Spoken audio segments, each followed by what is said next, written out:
going to go to the NFL. Denver Post writer Cameron Wolfe, in our lunch special today, talked about the contract negotiations and the holdout with Seattle Seahawks safety Kam Chancellor. Yeah. And essentially, Monday Morning Quarterback reports that he wants $4 million of his 2017 salary in 2016. He wants more money up front. He wants more money up front, exactly. Yeah. What are your guys' thoughts on the whole situation? Is he abandoning his teammates? Let's go to him. I really wanted to ask you this question. He was with the Seahawks all training camp, so. Kam Chancellor is vitally important to that team, not just on the field, but in the locker room, in the meeting rooms, in the weight room. Everywhere he goes, he commands respect in that facility.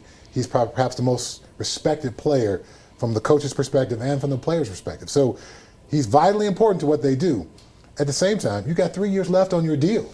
And it is not the Seahawks' fault that the salary cap has increased over the last 2 years. That's a dangerous precedent if you renegotiate with Right. But I understand from the Seahawks' perspective the dangerous precedent of it, but I also can understand them saying, hey, you know what? If someone were to come back with 3 years left on their deal and they're not Kam Chancellor, well, be Kam Chancellor. Be one of our best players on the field and be the best person in the organization off the field. Then we can talk. So I understand the slippery slope of the precedent of going back and renegotiating his deal, but there's only one Kam Chancellor on that team, and chances are they're not going to get another one. So that precedent-setting thing, I don't buy as much as people are putting on that right now. A lot of people are saying they're negotiating, but Pete Carroll says we're not negotiating. We're just having some talks. It doesn't sound like they're progressing, although it's been quiet, so maybe that is the case. Maybe they are progressing. But do you think there's a chance that they could trade him if they can't come to an agreement? Oh, yes. He's got value to other teams. They've got to find a way. But, I mean, do you think they would have the cojones to trade him?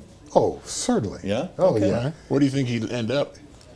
Any place that needs a great safety. And a great leader. Right? Yeah. And has room under the salary cap. Yeah. It's going to be, it would be a tough blow for the Seahawks to deal with.